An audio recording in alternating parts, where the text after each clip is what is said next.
What's up, everybody? I just wanted to make this quick video on how to use the Pelican Paste. Right, I've gotten some questions on it, and it's not as straightforward as some of the other ones on the market, just because it is a little harder wax, which is what I intended it to be, just so it could stick to the steel and the seal the wood a lot better than the other waxes that I've tried.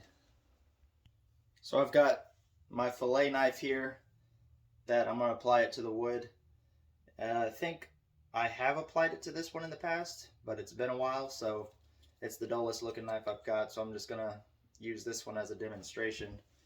And I'm going to use my puck since it's just easier for me. I like how it works, but first I want to show you kind of what I've got available. I've got the 3-ounce tins available. I mean, look how big this sucker is. That'll last you a while. So I've got the 3-ounce tins available, pelicanpaste.com.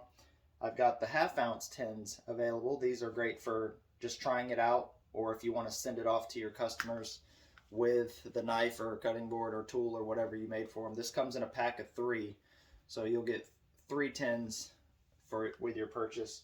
And I've also got the pucks right here. And my wife actually came up with the packaging. It's simple. So thank you to my wife for doing a good job on that. She's the one that does all the wrapping on it. She enjoys that more than I do. But anyways, with the Pelican Paste, I want to kind of reiterate what was said on the Work For It podcast with Brian House, Brian Cohn, and Ben Butler. Brian House was talking about how he used it, and it's very similar to the way I use it, right? So I'm going to reiterate kind of those instructions, give you an idea of why I do it a certain way. And because it is a harder wax, we do want a heat source, right? And it doesn't have to be high heat or anything like that. It could just be sunlight, or just rub it with your thumb a little longer than you would other waxes. But the point is, it's a harder wax, and I did that on purpose so it would stick to the steel much longer while you're cutting, and even after washing, you're not easily washing the wax off, right? And it has enough oil, and the wax will be soft enough to soak into any pores your wood handle has. And it also, once it hardens, it just seals it. And I really like how it performs. So I want to show you how that works and how I do it. So I'll use the puck. Like I said, you need a heat source, which I have a heat gun. I know a lot of makers have heat guns, so this is just the fastest, easiest way to do it.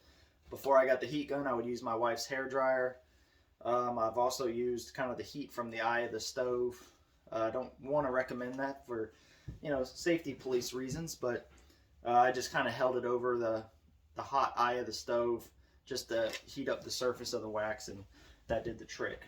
And if you're waxing the steel of the knife, I recommend heating the steel of the knife with a heat gun, and then just touching the hot metal with the warmed metal. Don't get your blade too hot, right? Just 100 degrees or something is perfectly fine. And then just touch the wax puck, or if you don't have a puck, then just heat up the tin and grab the wax from there. Hope that made sense. Anyway, so let's get started. I'm going to get a close-up here of the fillet knife and get started and show you the handle.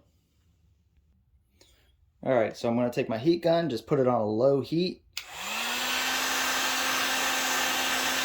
Just warm up the surface of the wax. See, it's already soft. Set that aside and just rub it on. I like to go pretty generously, but so what I'll do is actually just take the heat gun and melt it in again, just to get it to soak into those pores as much as possible.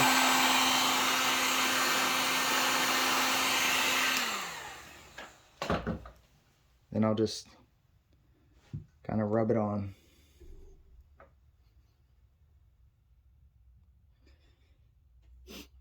And I'll let this sit for at least 20 to 30 minutes just to get it to soak.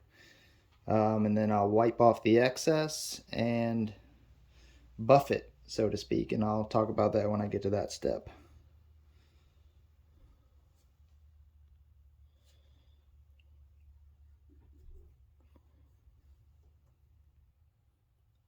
All right, so it has been about 20 minutes and the wax is a bit tacky. So any excess here I will just buff off with this shop towel.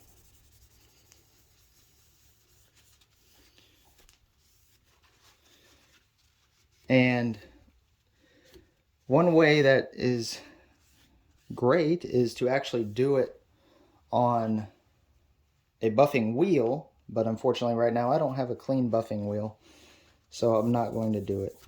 So if you do have a buffing wheel, this is a great time to just hit it with the buffing wheel.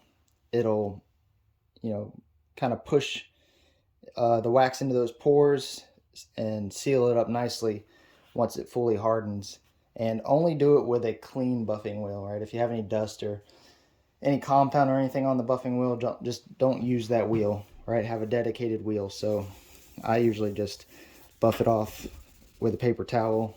You know, since I don't have a clean buffing wheel anymore, I left it out while I was grinding, and it's just filthy now, so I'm not going to use it. But there it is. That's it. Hopefully that light didn't kind of ruin what it really looks like. Yeah, it's worse, so a little too dark. But I'll show you each side of the knife here to give you kind of a before and after. Let me unhook this.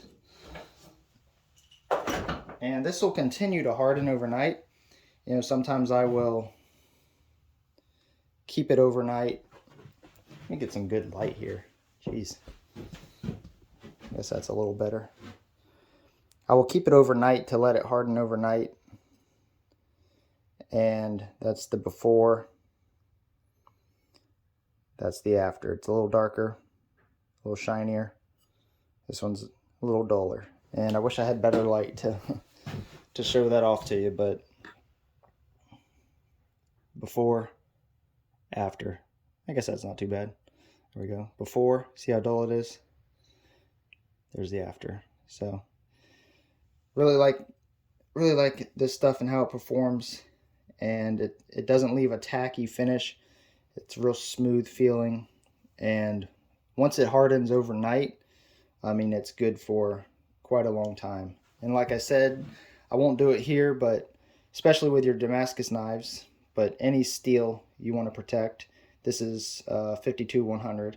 So I will take the heat gun, heat up the steel just to where it's warm to the touch, and then you can take the puck and just wipe it straight on the blade. Or heat up the wax that's in the tin and go from there. But yeah, that's pretty much it. So go ahead, and if you're interested in getting some Pelican Paste, go to the website pelicanpaste.com and get you some there. This is $30 for a 3-ounce tin, so that works out $10 an ounce, obviously. And then you'll get 3 half-ounce tins for $23, I believe it is, plus shipping. And last but not least, the 1.5-ounce puck, pelicanpaste.com. So if you have any questions, let me know. I'll be happy to answer them, and I appreciate you